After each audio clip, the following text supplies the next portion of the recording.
like the meshing, your hybrid element, all these are here also. But this is important, but it's not as important as to get the basic right first. That is more important. But I want you all to go back and read this part also.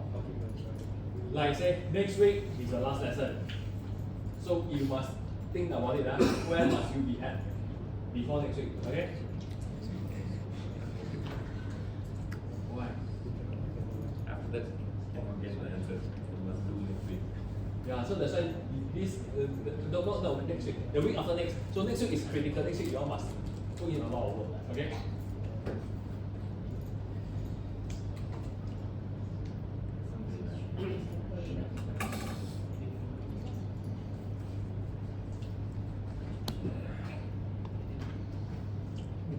We're going to this example called the skew plate.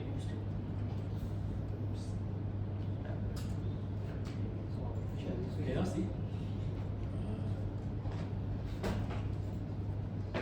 Make it bigger.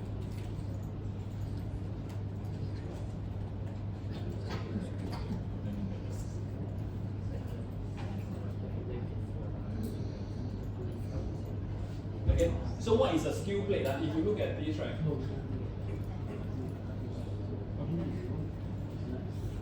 This is the planar view. You look at it from the top. This is the skew plate.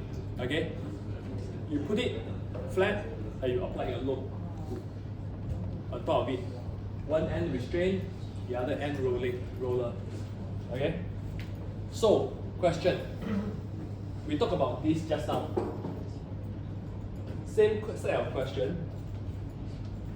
Now instead, I have restraint on both ends, restraint on roller on this side and roller on this side.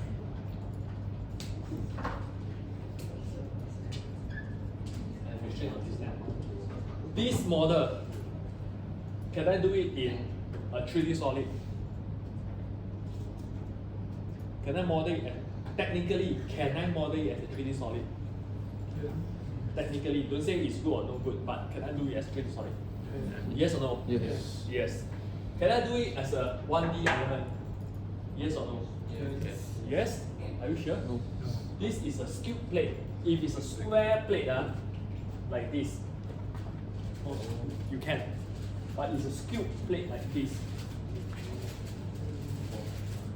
Can you do that? No, why not? Not because that one is slanted. Louder. Because the thing is slanted, so Yes. you don't know the distribution. Correct. Here, if it's a rectangular plate, right? If it's a normal rectangular plate, right? And I load it and I restrain it at the end like this, okay? I can just prescribe a section profile. It just be weird. I just need to prescribe a plate section profile, correct? I run it. But because it's not right, imagine I need to draw a line like this across as a representative beam element, and this area here, the section modulus is going to be wrong. Agree? Agree? Okay? Can I model it as a plate element? Yes or no? When I model it as a plate element, what must I prescribe as an additional information? The thickness. Alright? Okay? Everybody understand or everybody agree? Second question. Is this going to be a, who think that this is going to be a 2D model? Put your hand. Who think that this is going to be a 3D model? Put your hand. I'm going to ask those who never put out a hand, what do you think is 4D space? Who think it's a 2D model? Quickly, 2D, put your hand. 2D. Who think that it's a 3D model? Put your hand. Quickly. Why is it a 3D model? Yeah, go put out it. Quickly.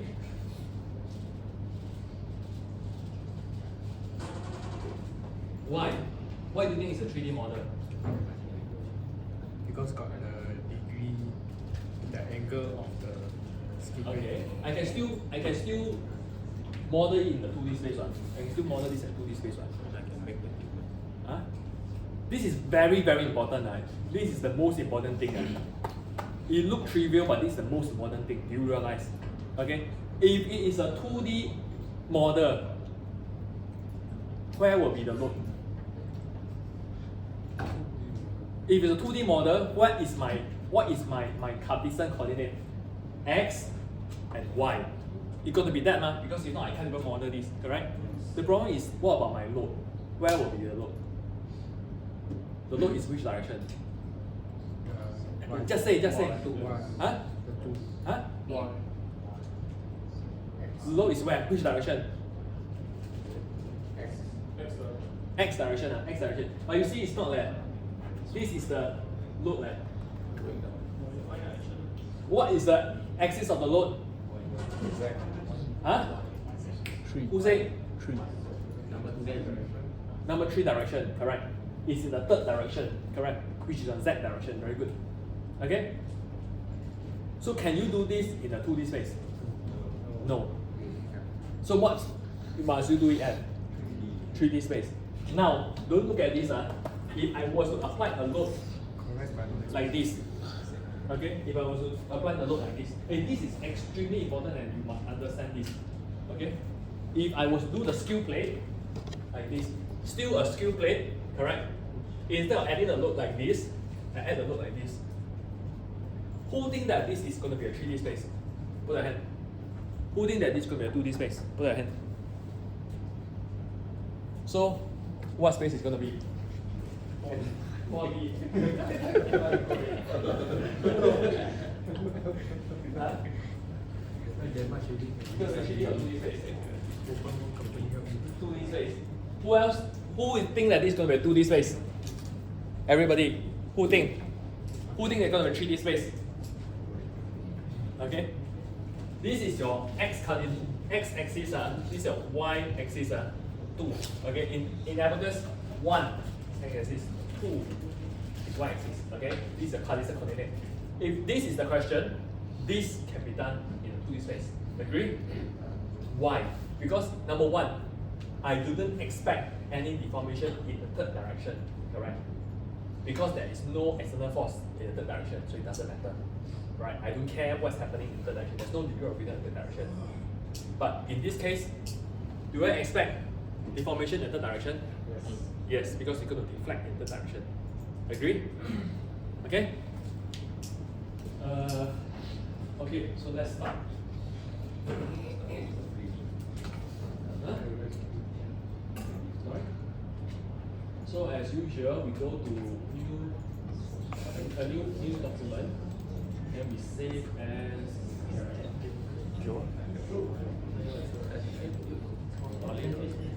I'm going to run through this model.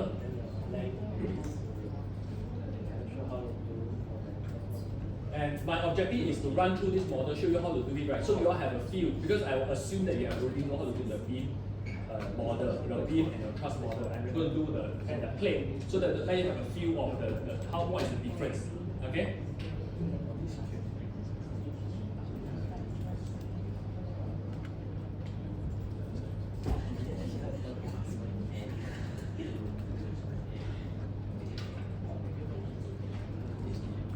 As usual, try not to have space. Folder name also. Folder name also be Try not to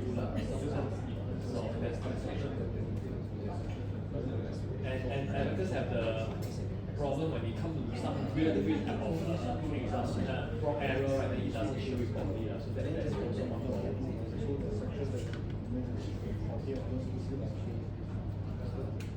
My objective for the rest of today, right, is to show. My intention is to show you this model and try to let you know the difference between a plate, a 2D solid from the plate model, plate and shell model. Okay, the plate model. Yeah, the plate model. My attention was to show you the plate model and to try to let you differentiate what is the difference with 2D solid model. Okay, that is my objective, and I will show you one time here. Because I think in the online part of it, right, sometimes it's hard for me to explain it sufficiently for everybody to understand. For example, the 2D space, 3D space, right? If I explain online, I feel that you might not really understand that. Okay, so same thing when it comes to abacus, right? You must set. Most important thing to do is to set the work directory first, so that all the files is saved in one directory. You see that every time the default is in the abacus 10 file, so you must change that. So everything is saved in a single folder. Okay. Next, we will what is the first module you'll be using, class? Create part, very good. And see all familiar, very good. So that I use of skill part. Name, as usual, is not important. Now, next one. What will it be? Hurry up. 3D. Huh? 3D or 2D? 3D. Class. Who thinks 3D? Put your hand. Who thinks it's 2D? It will be 3D. Because same thing, what we are defining here is that you need to see that it is all in the third dimension. Okay, but it's okay. You all get it slowly, you will understand. Like I say, always think back, class. When you have a problem with this, right? Always think back what I said just now. Okay? Imagine, because now my load is in the out of plane direction, correct? A screw plane. But if I was doing it as a tension, as a tension load over there, will it be a 2D or 3D? 2D. Okay, so always remember that. This is very, very important. Okay? Look, on the other hand, if this problem, right, this tensile problem, right, if I do it in a 3D, can or not? Can. Will it run? Yes, it will run. Okay? It will still run. Okay? But just that, preferably, it should be in a 2D space. Okay?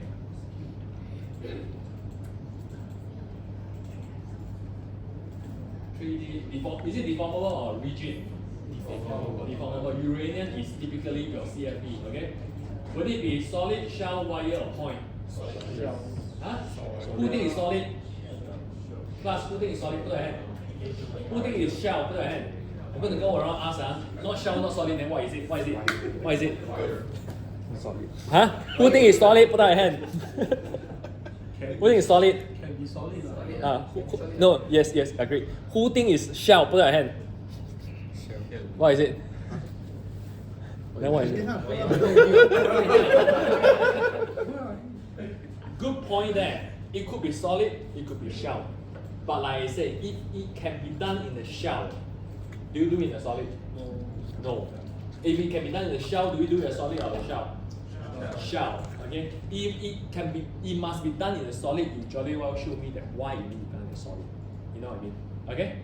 But in this case, can it be a shell? It can be a shell, then I will do it as a shell. Okay? So there's a few ways. It could be planar, extrusion, revolution, or sweep. Okay? So you see here, because this planar means what? Means I draw up as a plane. I just sketch out as the skew plane. If it's extrusion means what? I just draw one line, I extrude. Okay? It is revolution because this is a 3D space. So my shell technically need not be a flat piece. It could be a curve. Last time when I was out in the industry, I do a lot like when we model in the sea bed. Okay, I don't model really the sea bed. I just model a bed profile. Then we will use like a revolution or extrusion type. We will literally model out a surface. Okay, so that could be an extrusion or a revolution. But in this case, we just need to draw the skew plane feature, the geometry. Okay, so it's the planar. So it's 100 by 40, right? So typically about 200 will be good enough, roughly.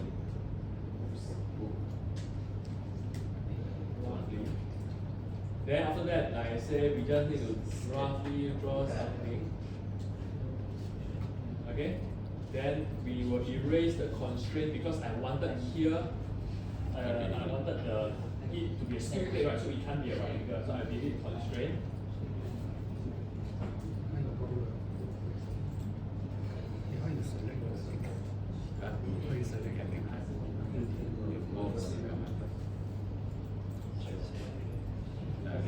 But then because it's a skew plate, right, I need to have the top, bottom same length, the left and right to be the same length, right? So I must let it equal length. I'm not following the way that you write, so you okay. I mean, it doesn't really matter, so you, like I say, you just need to make sure that it works. Okay? Then after that, I need to put in the constraint, right? So this is 100, this is 100, this is 40, right?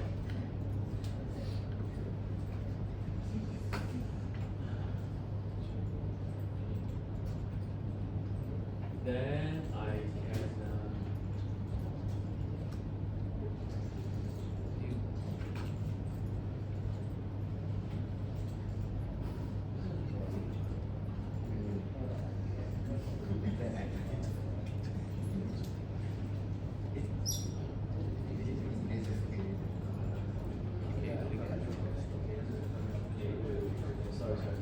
let me do it again. So this way is more complicated because I don't want to draw.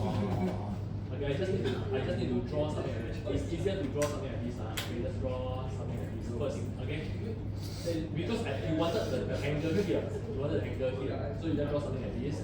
Okay, then add in the constraint. This way is easier. Equal line. That is equal line. So rather than do like rectangle, this way is easier.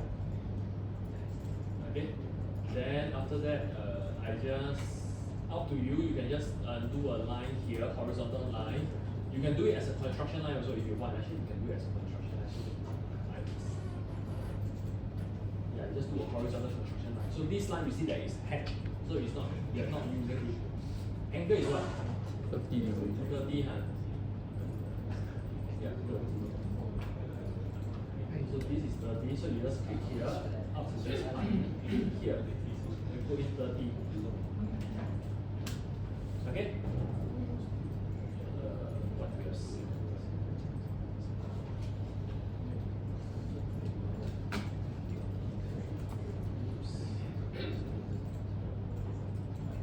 Yeah, I can find there.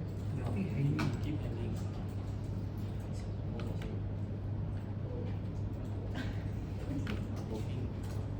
So you see, so this line is the shorter length is vertical. Okay, so it's 40, and 100 is to the Cartesian coordinate. So we must let this be vertical.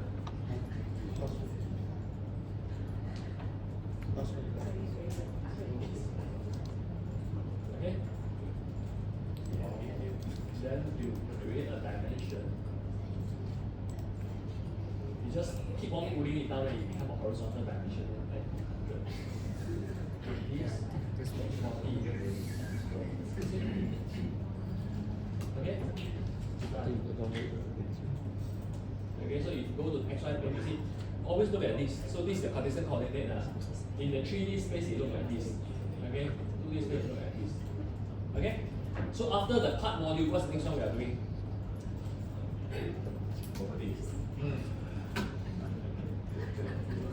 Next one is property. Very familiar already, very good. What's up? Yep. Sorry, can you repeat that? hanging. Huh? Keep hanging. What keep hanging? System. Oh, because there's too many of your. That's why we Not even do anything. do the software thing. Yeah. Oh, I think as if we're doing on this computer. I will check. Yeah, let me take out this one easier so that I don't get it.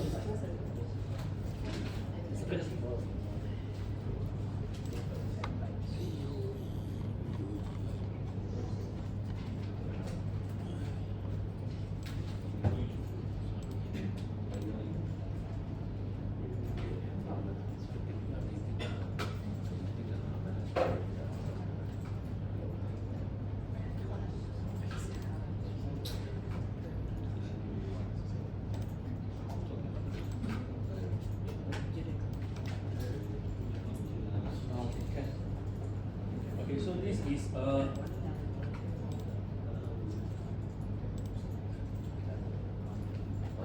So this is in millimeter, right? This is in.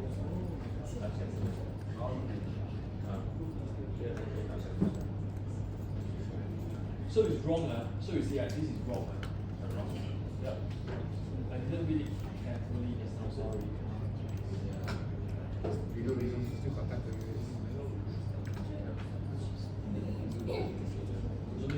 You see, this is what? This is 40 centimeter and this is 100 centimeter. So it cannot be in centimeter. It must be in either what? Millimeter or meter. So we need to do it in millimeter. In this case, I will probably do it in millimeter. So that because the previous one we do in meter, right? So this one we do in millimeter. So we must do it in either millimeter or meter. Cannot be in centimeter. So just expand this, the time we say in the model 3, expand this. Double click it. Then we just go back and edit the feature. Just choose this line, edit feature. Choose as 1000. Okay, and this part, change to 400. So this will be in millimeter. Oh no, this. Okay, sorry. I will do it in meter instead. I'll do it in meter because the learning guide learning. Never mind. I just do it in meter. Okay. So it's different from your learning guide, or you want me to do it in meters, which is the same as your learning guide. Okay. Huh? So reason. Start from the beginning. No lah, cannot. You don't have time. Yeah, you all prefer in meter or millimeter? Quickly. Meter, okay. You don't have time, seriously. I thought it's a small problem, I think. So it's 0.4, and this will be 1. Notice that the grid line doesn't really matter.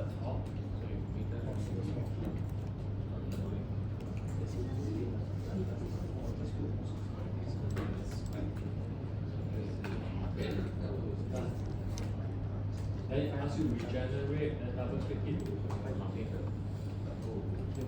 So this is a meter now.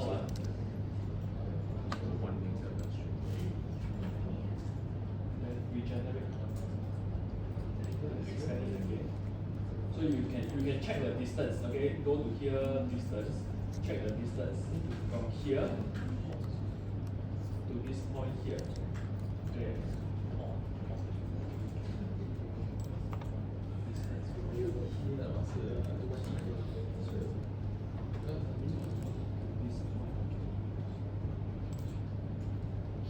Walk the window.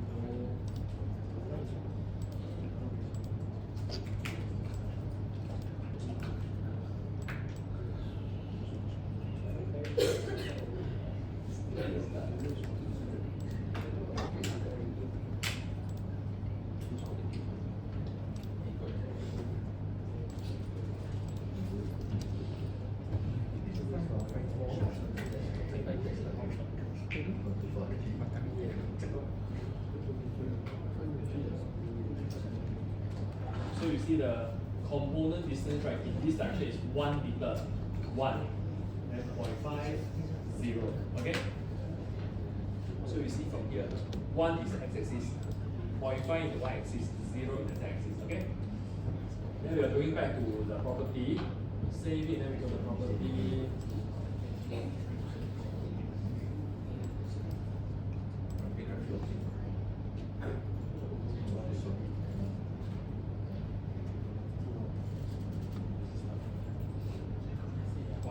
Just use material 1, so they use the young modulus of 30 because this is in meter. So your stress is it in megapascal or in Pascal? In Pascal because it's Newton meter. Newton per meter square, so it must be Pascal. Okay? So it will be 30 E9. Okay?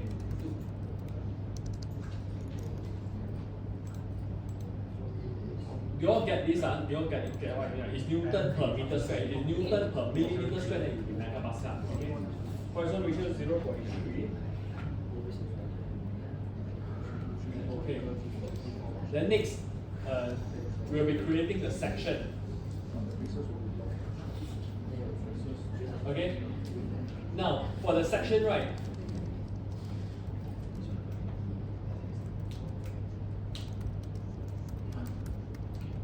Would it be a solid plate, a solid shell, or is it a beam?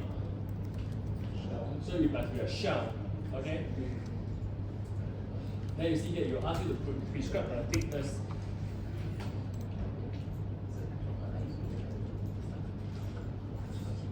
And we are using a thickness of 8 millimeter, so it's 0.008.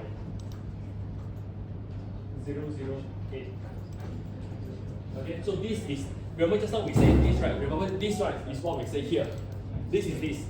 But we need to let them know. Because the third dimension, right, if you are doing it in a 3D solid, then you just model in here, correct? But in this case, it's only one plate. So you need to let the software know what is the thickness you're prescribing, and this is the thickness we are talking about here. Okay, this is important, you all see that? Remember in the beam and solid, in the section, what do? We do it as a profile. We do a section profile, correct? So this case we're doing a thickness. Okay? Then material one is what we have just now. Integration point is because so imagine this remember in the beam model, what do we do?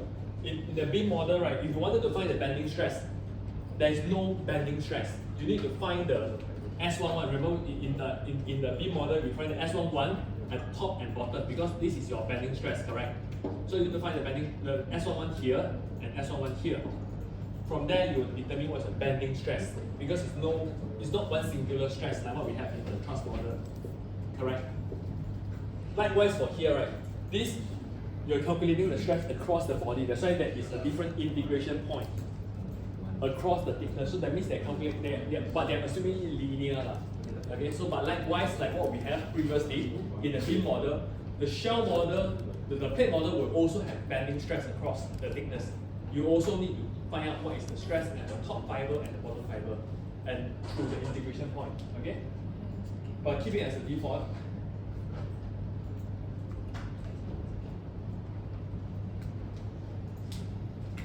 Then after that, we will assign.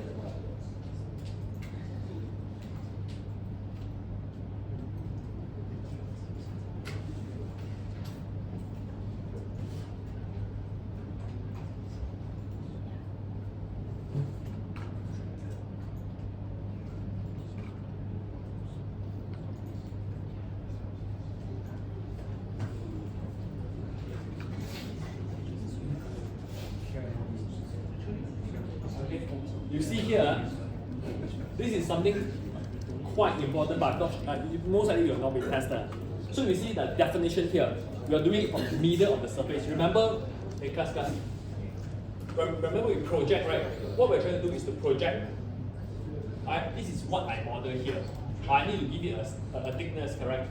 But this thickness, it could be in the middle, or it could be at the bottom, or it could be at the top. Correct? Okay. This thickness could be at the bottom or could be at the middle of the top. Correct? When do you do it at the bottom? When do you do it at the bottom? Let's say, for example, you have a flange, you have a type of flange type of, you know, there's something like this. So you have let's say for example you have a steel section here and you're putting in a steel slab here. This will be a shell element, correct? But then the section modulus cannot be at the middle already, it must be at the bottom, it must be at the top. Okay? Is the where it bend, where you are expecting, what is the central of the neutral, what is the neutral axis? But in this case, we can just leave it as the middle. Okay, middle surface. Then what the third green color means, you have assigned only. Like the beam section, you need to orientate where is the primary axis. Okay, so like the beam, whereby we need to access, in the beam model, we assign the beam orientation. In this case, we are assigning it the material orientation for the shell map model. So this is the part that's different from your beam model. Okay, you need to assign the material section.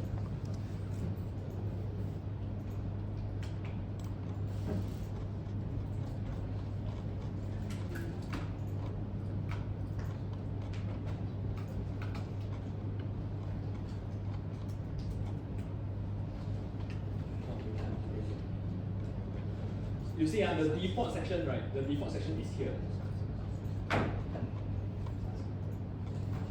The default section means what? So remember, you have inside your beam model, right? You have only one stress, S11, correct? In your in your shell model, in your plate model, does it only have S11? No. Why? You have S11 and S22. You have two because it's a plate. Correct? In a solid, what do you have? S11, S22, and S33. You have all three. Okay? Can? But in this case, if I let my S11 and S22 be in this direction, is it correct? Answer is no. Why? Because I'm loading in this direction, correct? And my restriction is in this plate and this plate. So where is the longest span in this beam? Is it this direction or is it in this direction? Where is the longest span? Where is the longest span? Huh? One is the longest span. Now, where is the longest? But it's a good point. S11, F1 is longer compared to the second direction. But actually the longest span, right, is in this diagonal direction, isn't it? Correct? Because you're creating the support like this. So imagine the bending will be in this direction. The maximum stress will be in this direction. Because the maximum span is in this direction. Agree? Correct? From this point to this point is allowed to move. So this, I want to know the stress in this direction because that is the longest span that you have. Can? This is important but not necessary that is necessary. No, not necessary that critical because unlikely you're going to invest on that. I need to create a. So you need to create a.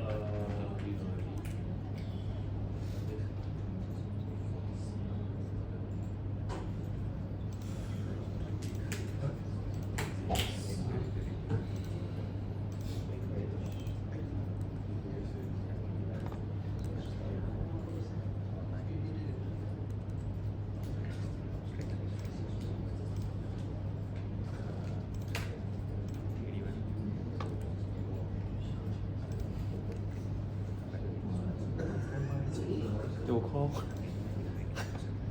Cười đi đi Yếu là Because the abacus does it right in the Cartesian coordinate. So you will always, of course, it will always go to the default one, which is 1, 2, and 3.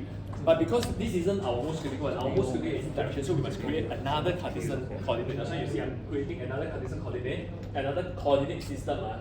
So is to have this as a x-axis instead. So I will have a pseudo coordinate system. So that's what I'm creating now. So this will be the point, main point, then the x-axis, I just give any point along here. Okay.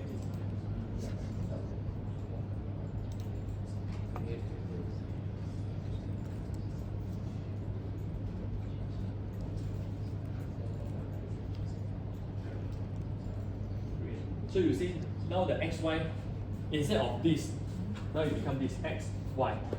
Okay? And later on, I will use this as the reference when I create the material orientation. Trust and beam is not important. Trust and beam is not important, exactly. This, why is trust and beam not important? Is trust and beam important for this or not? No, it's not.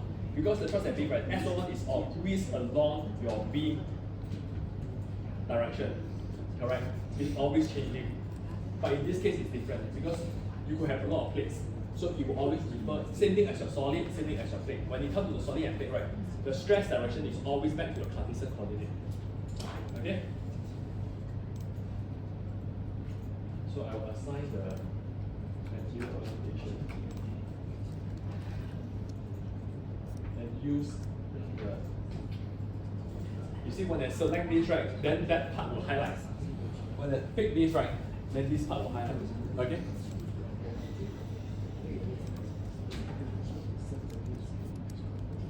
Now you see, now this becomes S11. You see that? This, the sign color is pointing S11. And where is my S22? This direction. Okay? It's always right angle because of the wall system. So it will always be right angle each time.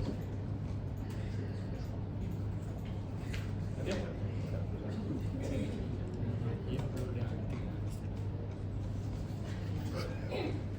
The next thing is that this is important. Sometimes, and in your solid model, that's what you also need to do in your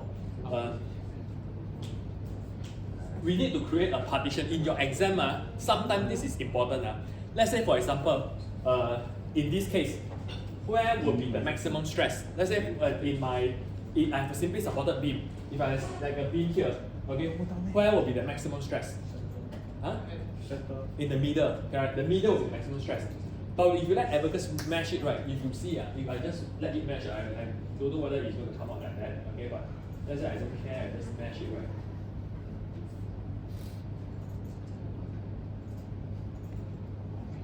Yeah, just mesh it.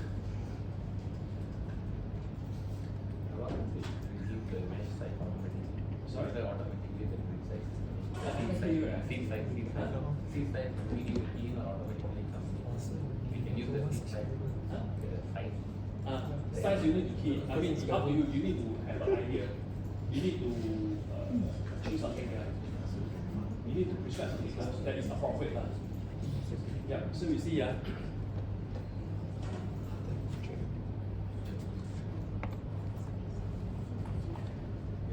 so this is still about. This is not right.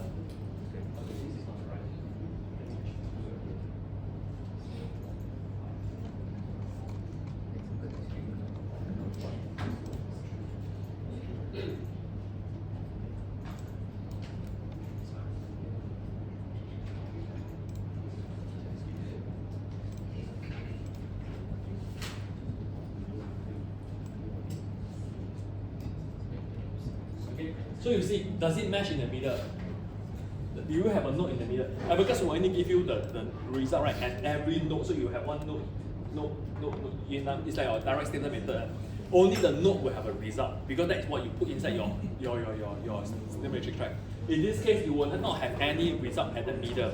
That's why sometimes we will do partition at the important point. If I want to know what's the result at the middle, I will need to draw a line there, and Abacus automatically will assign a node at that location. Okay? So that's what we're going to do. Go back to the part, we're going to do a partition. Okay? There's two ways to do the partition. In the 2D model, right, you do it as a planar. Okay? If not, it will be at the it will be in the solid. Either way you can do it here. Okay?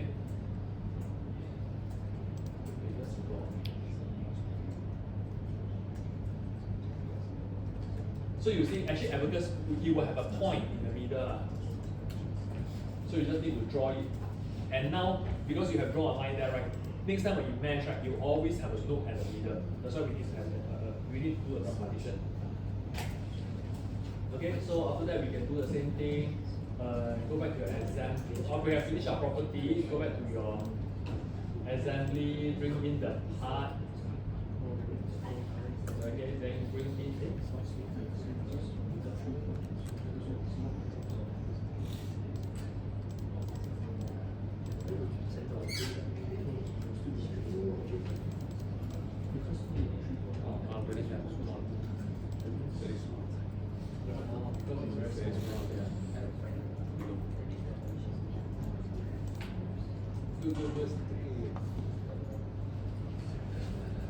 Then after that, go to your step.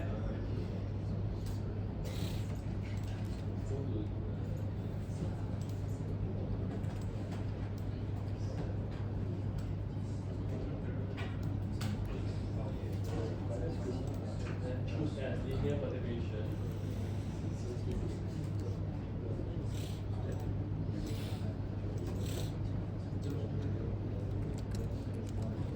Then go to the load. So we put in the boundary condition first. Okay,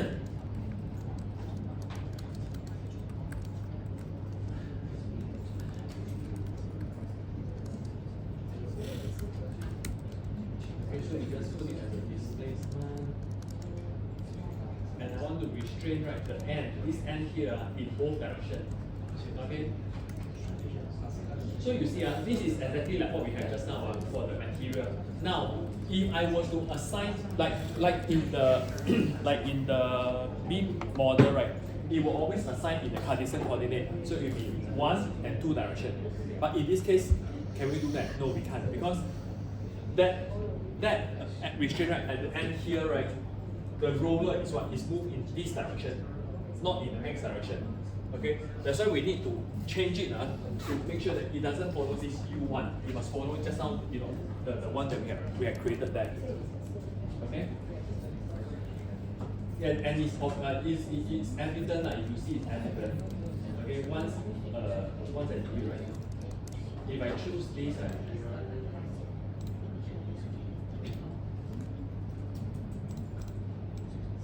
if I choose U1, U2, U3.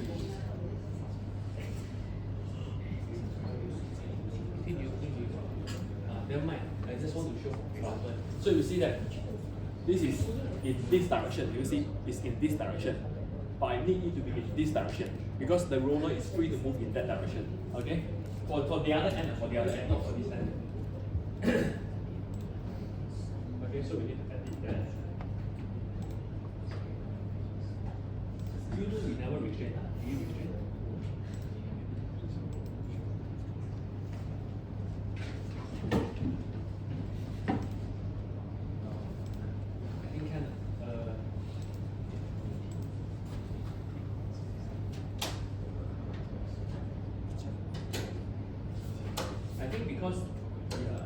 Because in the question, right, you say this is a fully restrained, so even in the rotation, this needs to be restrained.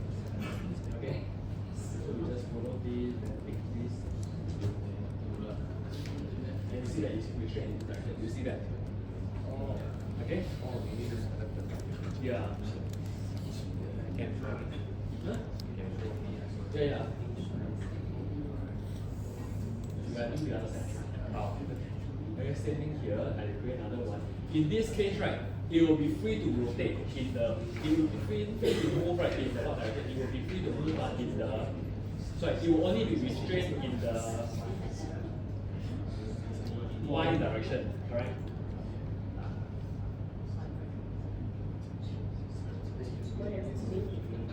It will be restrained only in, it will free to move in X direction, sorry, it will be free to move in this X direction, so I create another one. Choose this point. Okay, then I will choose the coordinate system here, and I select this coordinate system. Okay, then I will just choose everything except for that.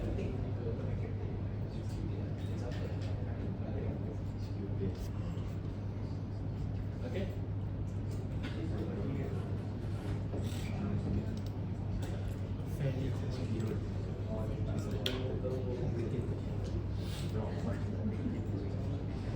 Then we'll add the load. The load right will be a line load. Or it's a pressure load, sorry, it's a pressure load.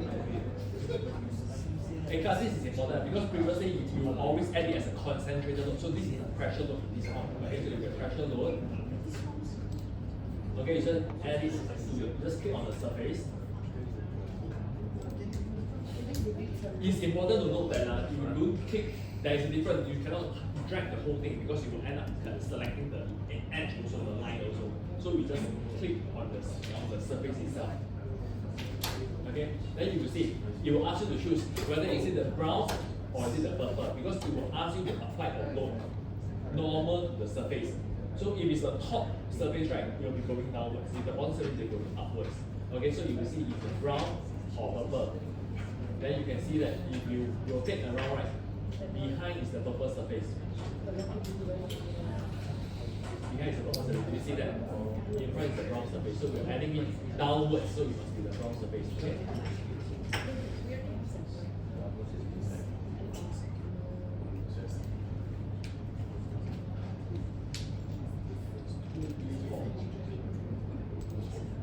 Okay?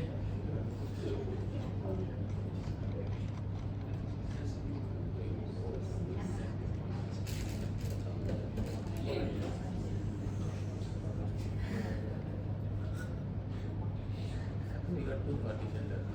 Sorry? The top also got one partition. Can the what? X, Y. Oh. That's why you keep.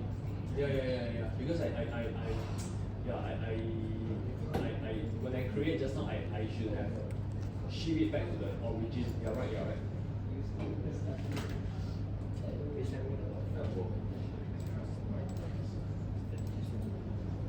between like this, capability.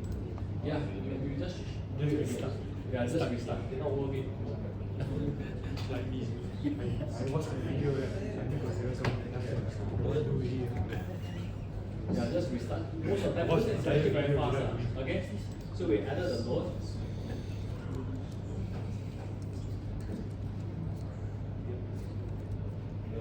Okay? Why isn't this start again? No, it's very fast. Actually, each of these is done like 10 minutes. It can be done. For you, then 15 minutes for Then we go and create a hash.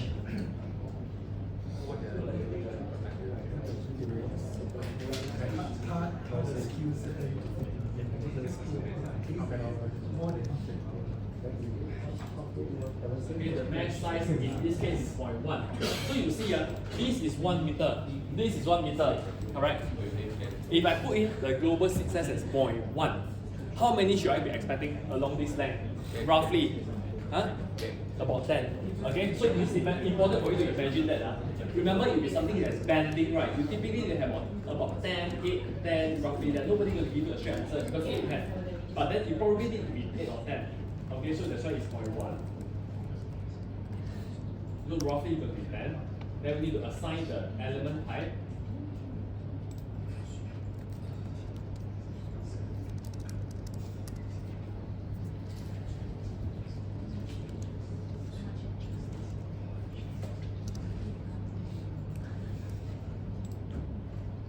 So using S8R5, so you just using the second order.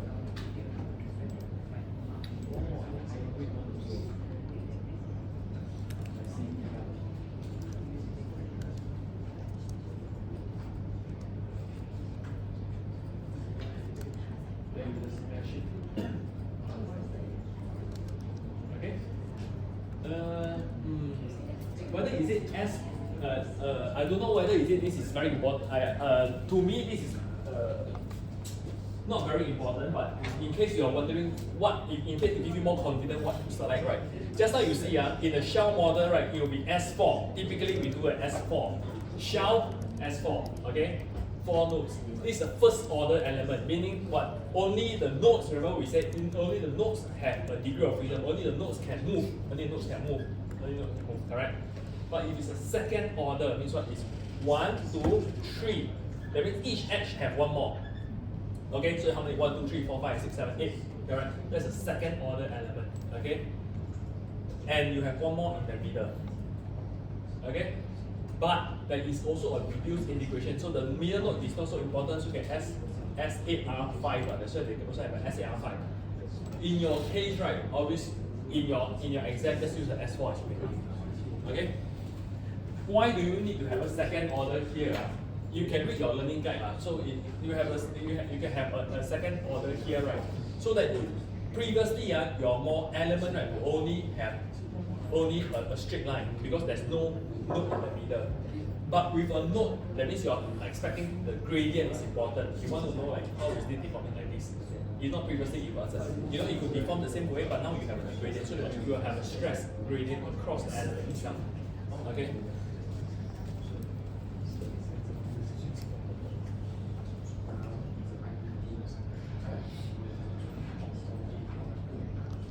Then likewise go to job, run the job.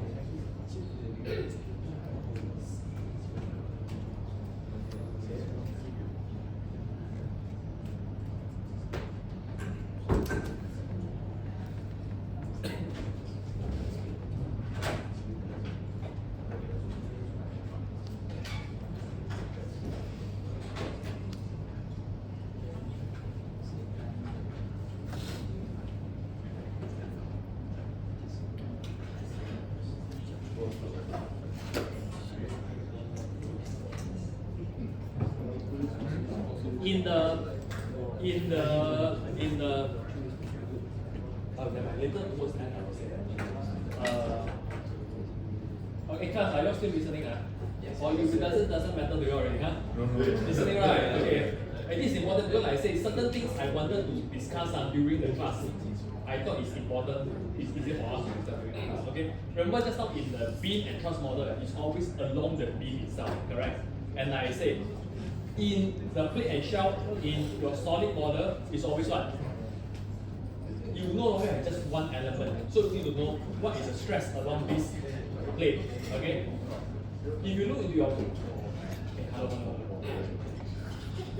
result, right, you see now there's S11, S22. Okay, what is that S33? The bending. Yeah. No, but why is it S3? Because now we are allowing it to be flat in the third direction, so there will be also a shear across the thickness, the load. Okay? So there will be an S33. Okay? Yeah, so you see the problem is you don't really have a bending load, right? Because strictly speaking, the bending load, right, is what? Imagine this is a shell element, correct? Your bending load, right, is the difference between your top fiber the load and your bottom fiber the load. Okay, that is your bending load. Strictly speaking. Okay? So if you look at it, like what you say, in class, I feel that you all are not very interested in this thing. It's up too high. Huh? It's up too high. Do what?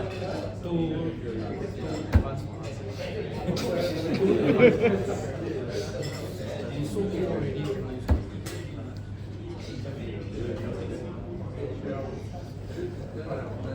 我们太做 computer 的那些，真的是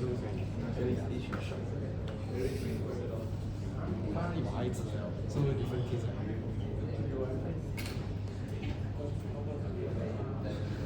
Wait, I need to go through this. Just give me a minute.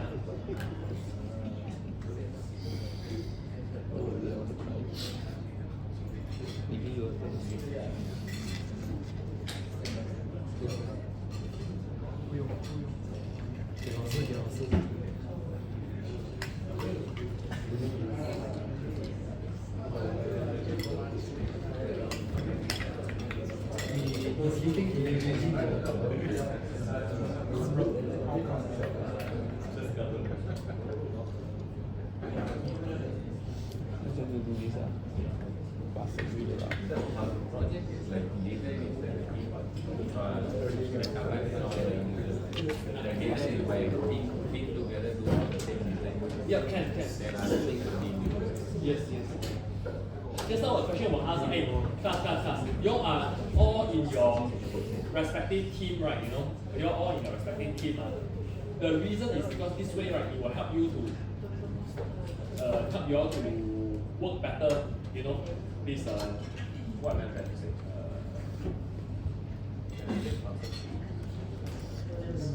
Yeah. So your each team will have the same design. It's okay. Okay, so that you all can help each other. Like I say, because I think the problem with the design part of it, right, is coming out with a design which need not be right or wrong. It's not we see a lot of different design. Okay, you can so long as you have a beam design, you have a truss design, you have a plate design, that is more important. Okay. Report all same. Or report different. You must have the same design, but you must try out report, and you must clarify on the report. You know, like later I went through a few examples. Okay, I just quickly run through this and finish with it. Okay, so this is the S11. Remember, just now we have run the S11, right? So you see, this is your S11. You can see that we have restricted in this direction now, just now. So you can see the stress is actually quite perpendicular to our restriction condition. That's why it's important to do it S11. I'm not going to change it back to the other one to let you see it. Okay, but you can see that this is S11. What else I want to say? Yeah, the bending stress one, right? Okay, the bending stress. Let's take a look at the bending stress. We put it side by side.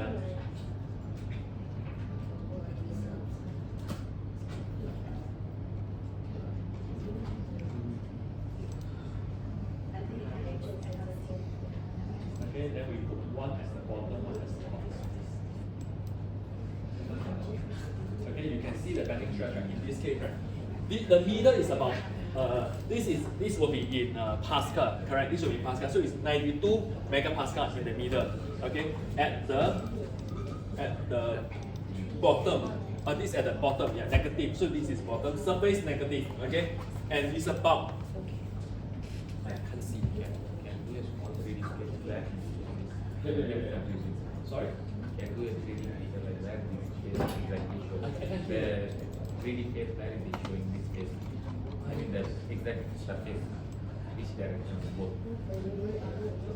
Shows in the visualization of the 3D. Oh, Which okay, direction.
Surface is the top from the right one is I think it's the bottom one. Yeah, correct. It's the bottom one.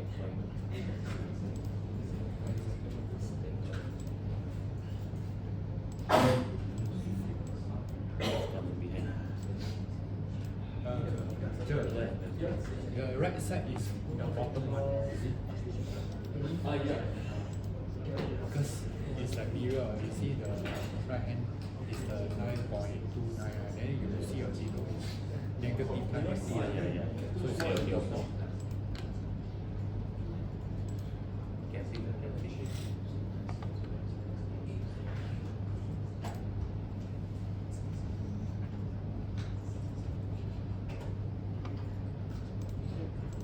Is it easier now?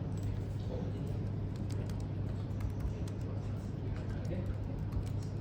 So you see, can you all see, is it clear enough? Yeah. Can all? Yeah. So you see, this is 92 megapascal, and this is 92 megapascal. So you see that this is a pure bending equation. You see, this is negative 92, this is positive 92. Do you see that? Positive, negative. That's why this is a pure bending in the middle here. You see that? And I'm trying to illustrate here what I'm trying to illustrate. You can't really tell it because S11 will always be in this direction or in whatever coordinate direction. Okay, you can't really tell what is the bending stress. The bending stress is always the stress, the difference in the stress. You know, like for example, inside a member, right? Inside a member, you can't really tell what the bending stress. If the stress across the plate, right, is like this, your S11 is always like this. Let's say for example, that is a pure axial stress, correct? Yeah. But let's say for example, in this case, you see, we have positive what 92, 92, okay, 92 megapascal, okay, and at the bottom we have a negative 92 megapascal. It's a pure. Then it becomes a bending issue, a bending problem. You see that? Okay, so there's no bending stress. The bending stress is seen from the S11 at the top and at the bottom. Okay, surface negative, surface positive. Okay, in our case, if you have watched the video, right, you don't really need to know what is the bending stress per se. No, you don't need, because as an engineer, right, actually what your concern is whether the stress exceed your U strength or not. Okay, so be it positive or negative, just take it as one absolute figure. If you remember your material strength curve, your material stress strain curve, right, we do it both way. Okay, we do it both way, your x and y. So we do it this way, right? Your negative and your positive, you put it at the same as sigma y. That's why it doesn't really matter. Look at both. Okay. That is all I want to say. The take note is the S11 is in this direction in this case. In your model, you are not going to assign a separate coordinate system. So S11 is your Cartesian coordinate. Okay? Anything else? Yeah, okay, I want to show you the 3D just now somebody pointed out. Okay, so we can rotate this and you can see that it's deflecting like this. You see that? Okay, this is deflecting like this. Okay? The deflected shape. you can render this, you can render this, go to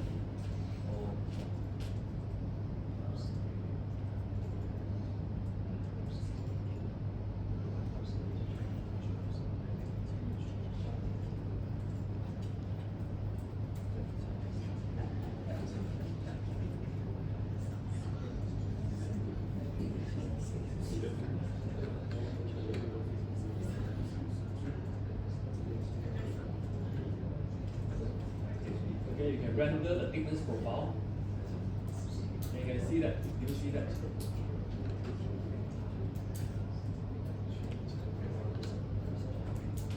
Okay. Does it mean that in reality you have a thickness? No, it doesn't. It's just showing you that. Okay, it's just showing you that that is simulating a 4 millimeter thickness here. Okay, but then it's not. If you do it in a 3D, if you do it in a 3D model, right, you will see just now the red and blue stressed directly on the model. Okay, but because we are doing it as a plate model, you only have one reference point, right? One reference surface. You need to turn on the top filter. Okay. Okay, is it? I'm not done. I will. What I intend to show you now, right, which I think is difficult to do it in the online setting, is to let you know. So everybody, are you clearer in terms of the plates and the shell model as compared to the beam and truss model? Anybody got questions? What is the main difference? You know, I always like to do this.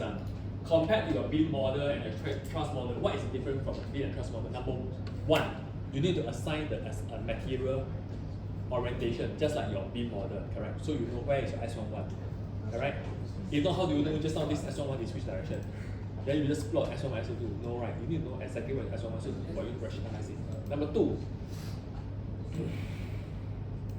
Yeah, number two is the same. It's the S11. To take note that the S11 is based on your coordinates, your coordinate.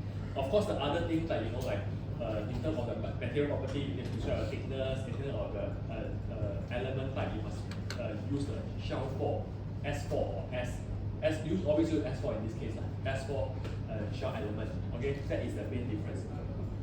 Unlike the beam model, you only have one stress, S11, correct? In this case, you will have two. Okay, and in the 3D space, of course, you have three now. That was it.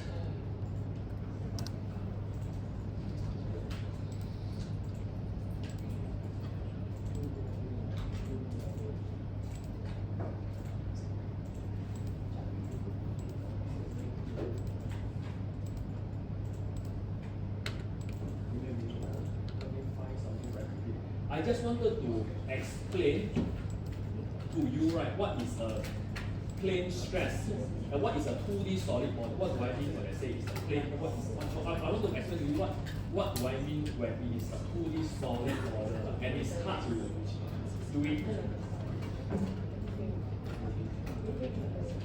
What?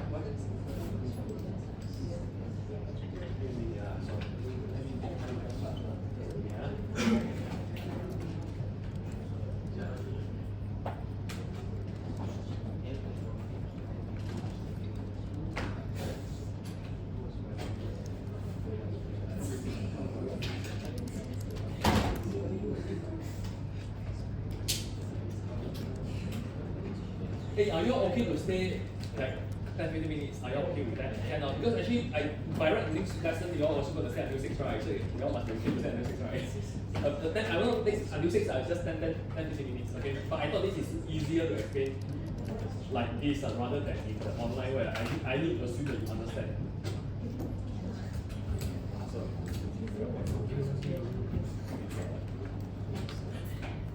Okay, can you all take a 5-minute break? You all take a 5-minute break?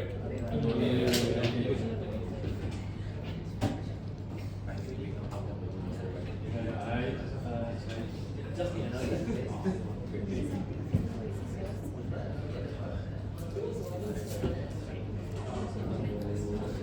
I tell you, at first I really I don't want to do that. Now I come back.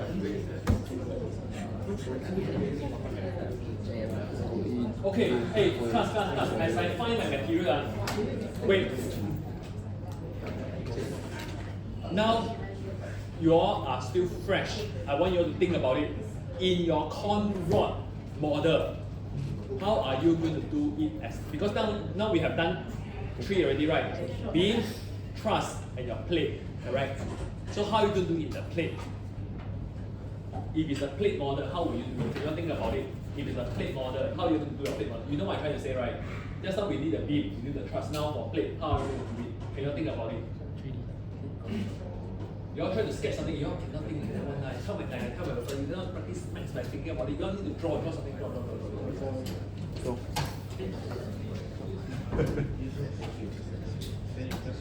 都是一人看，是啊。Oh, you want You to? cannot make that up.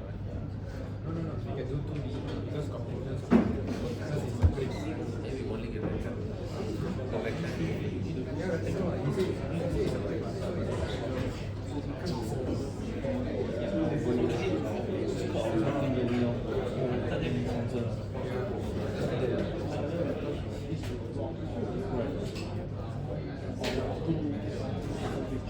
So you start off your plate, that's true.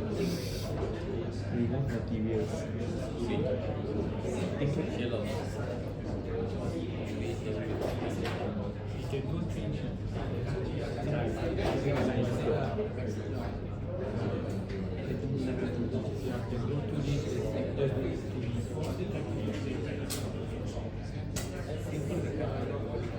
Simple and about you do the shape, shoot out material. Yeah.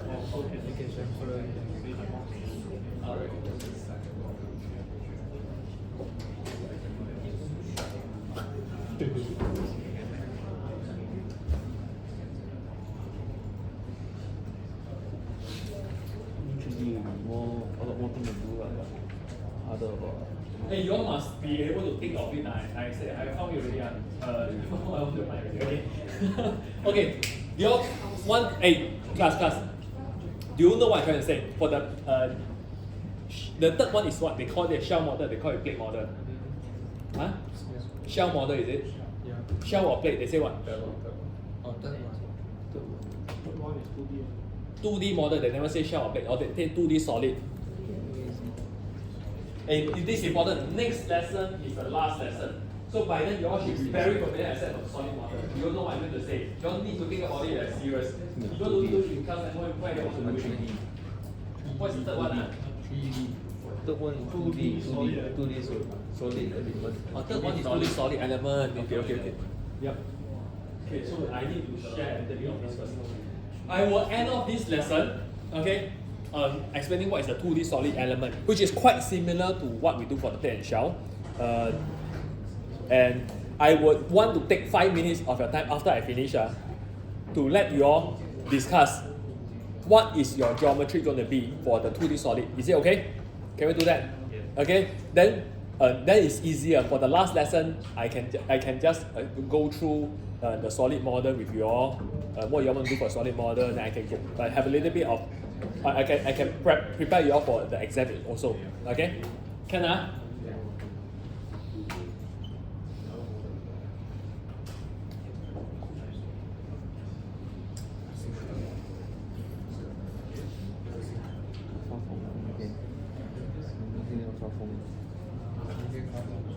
Okay, this is a 2D solid element. 2D solid.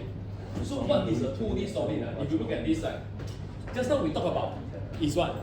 We could do it as the easiest way, of course, is to do a 3D model, correct? But sometimes I can simplify it significantly to have as a beam model, 1D beam model, correct? But I just make it one dimensional, okay? I need to create a section and an area. The other way I can do it is as a plate or a shell model, correct? Whereby I prescribe a thickness. Remember this is I prescribe a thickness, okay? However, when it comes to certain structures, right, I can also represent it as a 2D solid, whereby I don't really prescribe a thickness to it. What do I mean? Like for example, if you have a bracket like this here, right, there's two ways. One is as a bracket, or when you have something very long. Okay, so one is at the plane stress. So typically, it's something very thin. Let's say for example, if you have like if you have a wall, let's say I have a wall, I'm trying to apply a load onto the wall itself, okay? Load onto a wall like this, it could be a plane stress model, something very thin, okay? It could be a plane stress model, or let's say for example you have a dam, you know, like your not like the Singapore, the Kranji dam, but something longer, you know, those very, very long build-up dam, right? It is very, very long, or you have, you know, like along the entire river, you have those dam, right? It could be a plane strain model. What does it mean? It means that in the plane stress model, right, you assume there's no deflection, there's no deformation, right, in the out of plane direction. But in the plane strain model, you're assuming, right, there is no stress. There's no. You're assuming. Sorry, in the plane stress model, you're assuming no. You're assuming no displacement, correct? In the plane strain model, you're assuming no stress across the entire thickness direction. So essentially, it means what? When it's something very thin, it's plane stress. If something very, very long, it will be plane strain. Okay? Do you get that? How does it do, right? From the mathematical point of view, right? I used to have the matrix for that.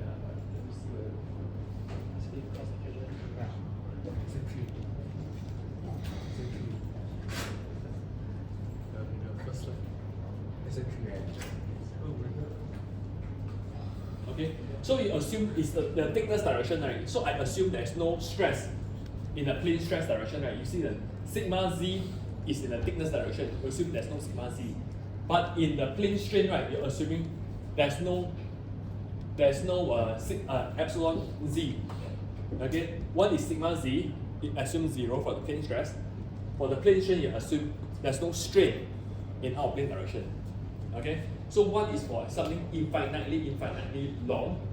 One is something that is very, very, very thin. Why?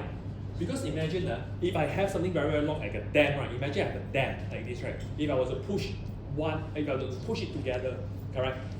Because they are so long, right? They will pull each other. Everybody will restrain each other. Do you see that? Let's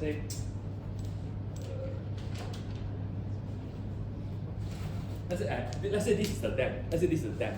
Okay. Let's say this dam is going infinitely long. I'm going to push. You have the water level coming up, pushing everything against it. Correct. So do you have any strain in our plane? Why not? Because all of them are restraining each other.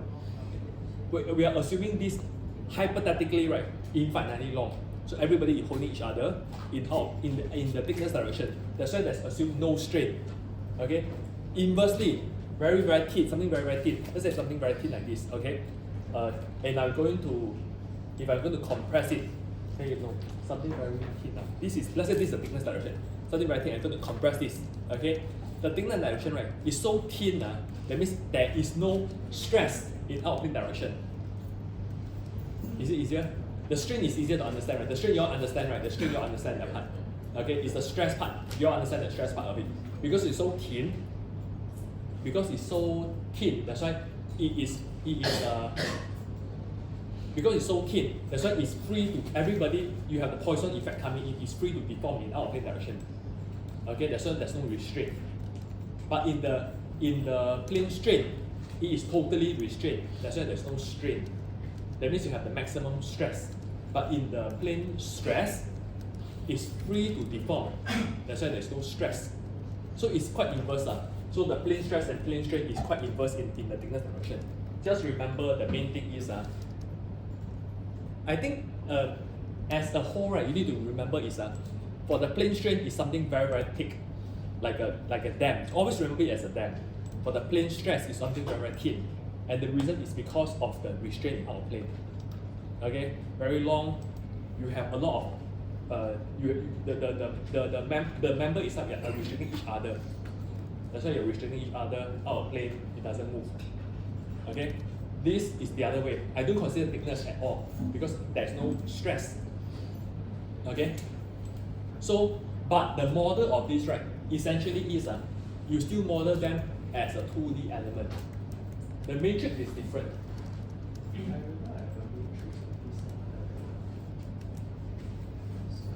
I thought that this is interesting.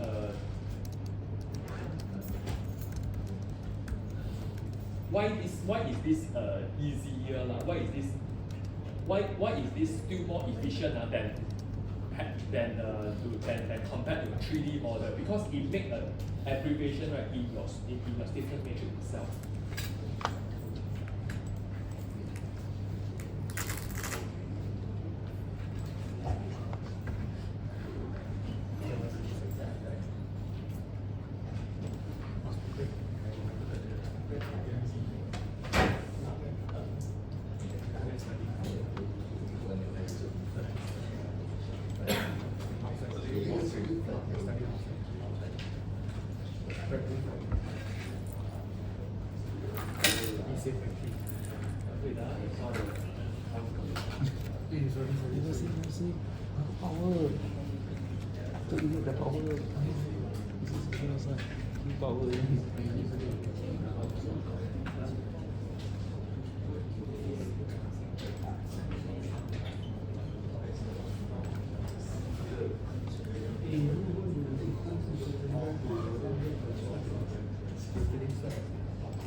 So you see, this is your.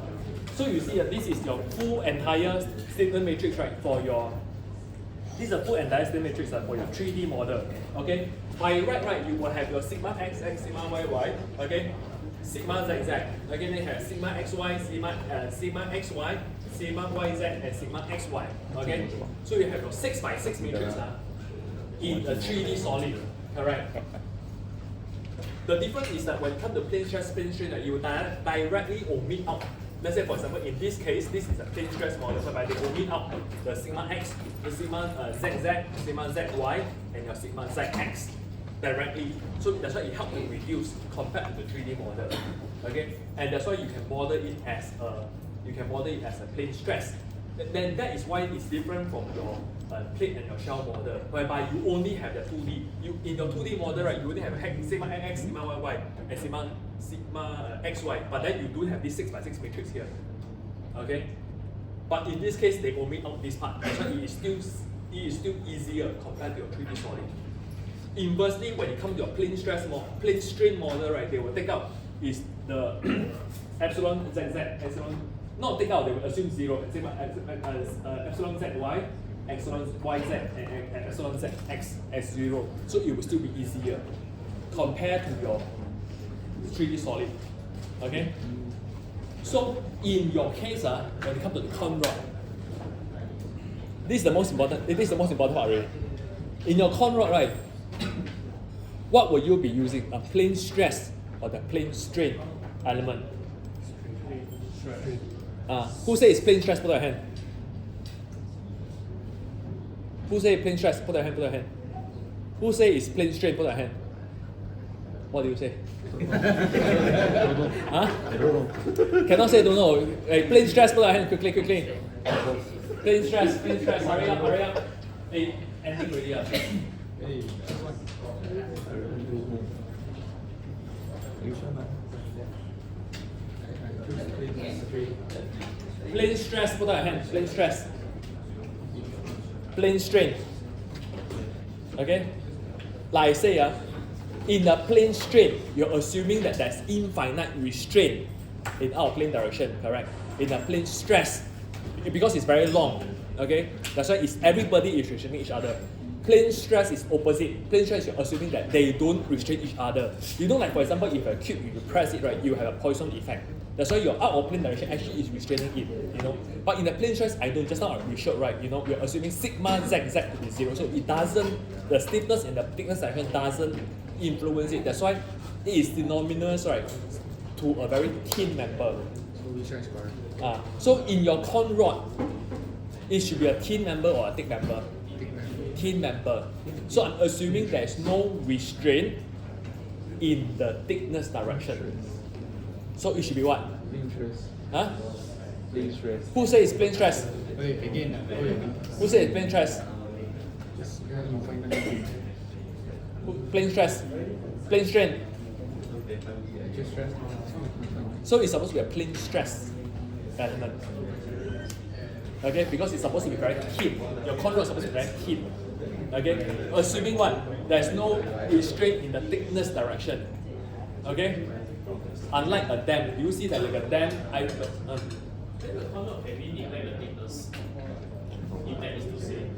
no. There is a difference between I neglect the thickness and the thickness is less significant. There is a difference that's right. There's a difference between saying that I neglect the thickness, okay, and the thickness has no restraint effect. That's too different. You need a thickness because you have a section modulus, so you need a thickness for that. You can't avoid the thickness. It's just saying that, like I say, the plane strain, right? And in the learning in the online module, I will show you from a cantilever beam, right? How does the actual shell model compare against the plane stress and plane strain for a team member? Okay, but I'm saying is that the plane stress, plane strain is a reduced model for a 3D solid because it directly omit out your sigma x, or your sigma zz, or your epsilon zz. It's just a reduction, make it more efficient. Okay, so it's a hypothetical one. To be very honest with you, in the industry, right, we don't use plane stress, plane strain in the industry. It stays as a very academic one.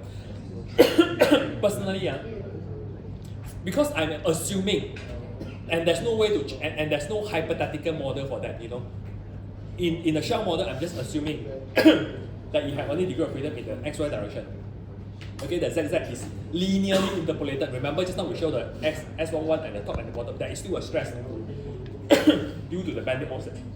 But in the plane strain, right, there is no deformation in the thickness direction, correct? Because it's a 2D solid, right? So it's a 2D space, correct? But I am just assuming that it behaves like a plane stress and plane strain through that matrix that I was showing you just now. So there's no really relevance in the actual solution. So it stays very academic, but it is very efficient. It's very fast. It runs very fast. Okay.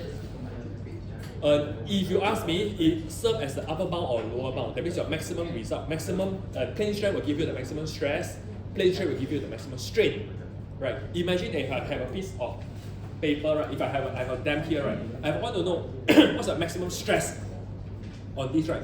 I say just now, the most restrained condition will give you the maximum stress. If you pull it, like, let's say for example, if I want to deform this same load. If I have a piece of paper, I have a dam here, I want to displace it as a cantilever. Okay?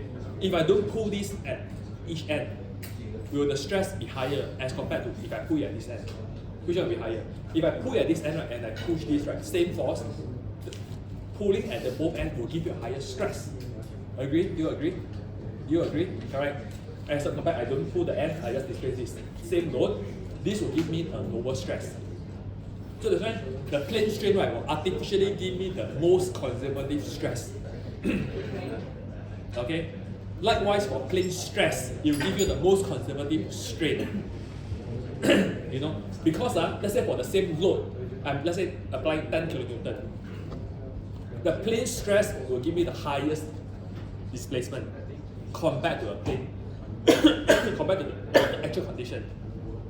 Because in actual condition, I will have some sort of restraint on each end. So it will reduce because of Poisson restraint, you know, Poisson effect, you restrain it in the outplane direction, reducing the deformation. Plane stress will allow me to deform the most. So it is even though it is an artificial type of result, it will give me the upper bound and lower bound for the strain under the plane stress condition, maximum stress in the plane strain condition. Okay? I think that was all I want to show. I just want to run through because we are on the beam and it's a truss model. Can I just quickly run through with you the past year? How do we prepare? How do we answer that? Are you okay with that? Yeah. Can?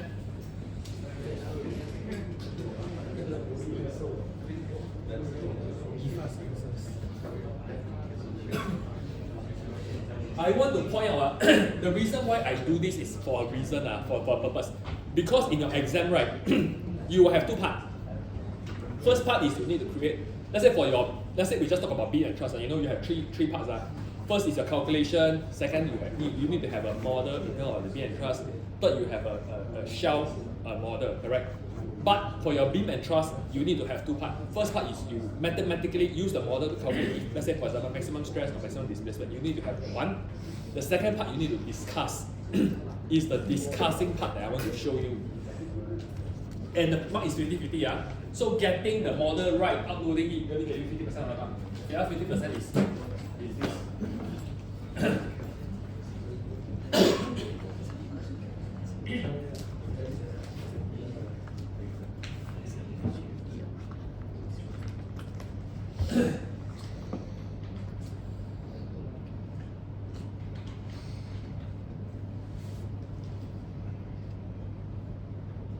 I tried to do it during the online lesson, right? I tried to explain during the online lesson. I'm not sure how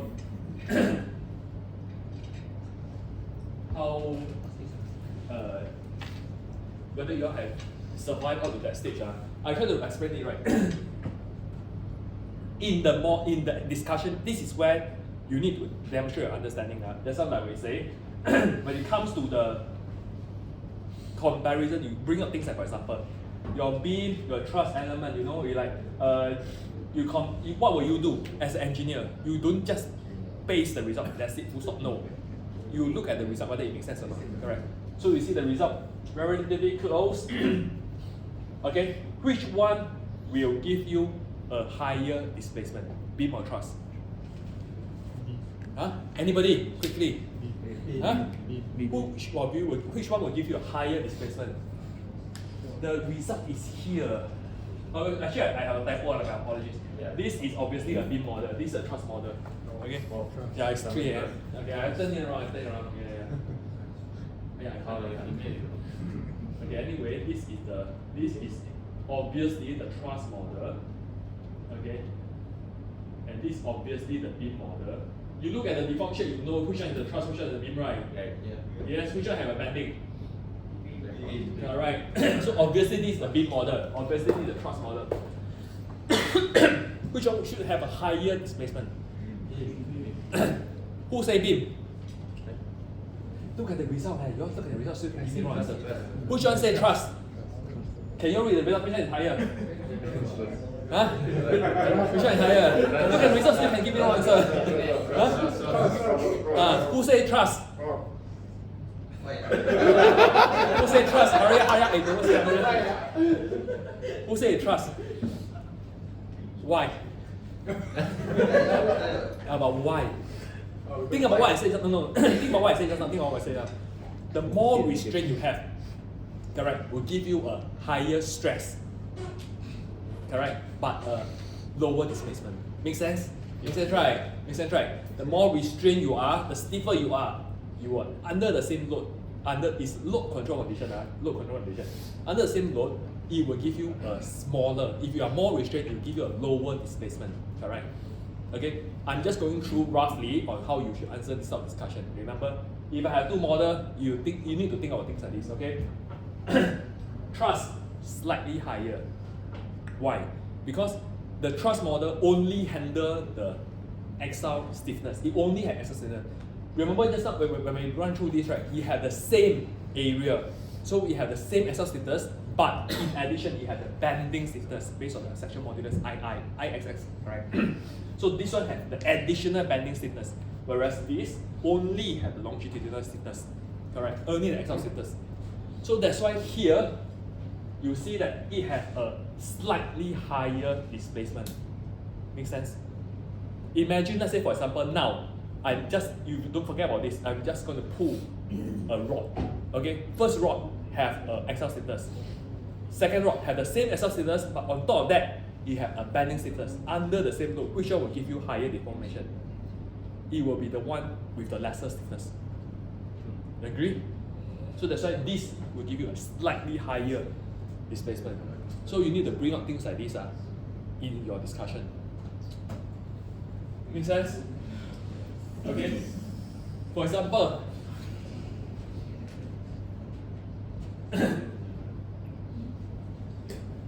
like this, U1, because I go through this a couple of times already, we expect this to move slightly to the right.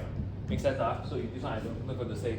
And things like, for example, stress, okay? This will give you a slightly higher displacement. So which one will give you a higher stress? The beam or truss model? Which one? Huh? Who say beam? Who say truss? Which one got the higher displacement? Correct. It's always inverse. The one with the higher displacement, right, will have a lower stress. The one with a higher, with a lower displacement, higher stress. Think about it, very intuitive one. If your system, right, any system, right, allow you to, the movement itself, right, means that it's reducing the load. Okay, it's dissipating the load. Let's say if I apply something, if I have a very stiff system, I compress it. If you allow it to compress a lot, that means the stress is actually dissipated a lot already, because through the displacement it already dissipate out the external force. If it's something very stiff, you only have a little bit of displacement, then the stress will be higher. Make sense? Okay, that's why this will be slightly higher. Not significant, marginally higher. Okay? That was it. I will run through just show you the report from last year when it comes to beam and truss.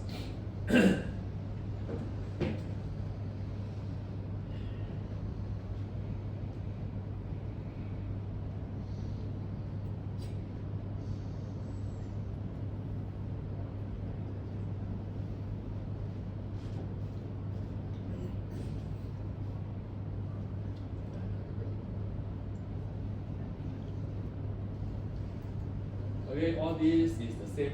You all will do something like that. Like I say, always start off with a figure. Show me you know what you're going on. Okay, then you will come up with the geometry. Okay, don't assume, you don't just sketch the frame and expect me to know what section modulus what section you are using. Because it could be what? It could be a circular, it could be a square, it could be a rectangular, it could be a hollow section. How I know? Be clear. Okay. Then in this case, you see that I actually asked them to optimize for the different dimension, the different profile by right. It's okay. Then need to come up with the what? With the load and the boundary condition, just like your direct system method, right? Same as per the online lesson, you see, you need to present the most meter stress, S11, U1, U2, RF1, RF2, same, correct?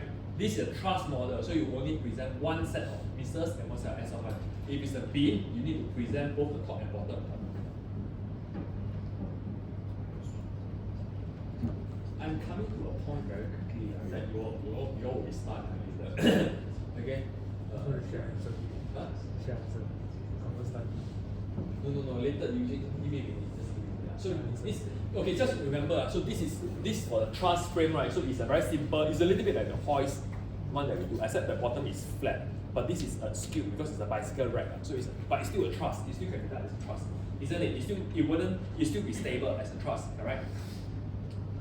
Okay? So this is still a truss. After that they do for the beam, this is a beam model.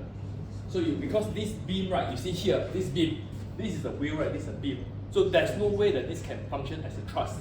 It will need to take bending. So this would be a beam model. Make sense? How come is this easier than the? Huh? This one easier than the current assignment. But hindsight now it appeared easier. Last year then they also compared that 4-5 years back, the 4-5 years back is easier. Comparing never ends, seriously. But it's okay, this one is the last one. Yeah, they should have using. Okay? Wait, Only they do.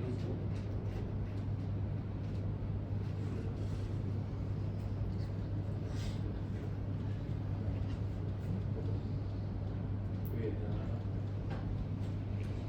this is the one. You see, in the truss model, right? You see what's happening. Operation. Oh, manual and calculator. Can you calculate by hand? by hand, what is the stress in each member? Can you do that? Huh?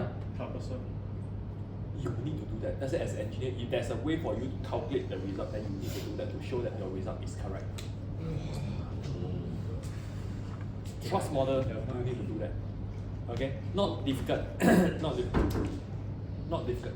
If you have two support, right? If it's doable, if doable. Yeah, it's doable. Okay. You all see whether it's doable or not. I will check. If it's doable, I will comment it's doable. Okay, so you all need to assess it. In this case, it's doable. Okay, because there's two restraint, there's only two reaction force. You apply the load here, right? So you know what is the reaction force here. You know, right? You will know, right? Okay? Then you will know based on the angle here, you know the load distribution between here and here. You can find out what is this stress here, what is this stress here. Correct?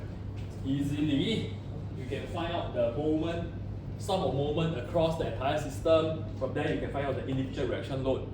From the reaction load, based on the angle, you can find out the individual member load. From the member load, you can find out the member stress. Alright? Alright? You check whether the result makes sense or not. Compare to Abacus result. Your analytical solution compared to the Abacus solution. Margin of error. You see that this is only doable for a trust system. So beam, no way, because of the bending. Huh?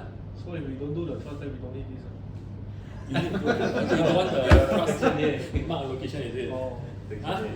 You don't need, is it? Or you huh? You don't need or what? Need, then you need. Okay? But you see, only the trust system you can do it, because it's very important, because the trust, I don't need to care about the amount of rotation. In order for you to find out the bending, you need to account for the amount of rotation, which is impossible to calculate. Okay, that's why the trust can do that. That's why the trust is so powerful. Okay? We like this how to calculate Last part. the area. Last, I don't get excited with the calculation. We continue first. This one convert study.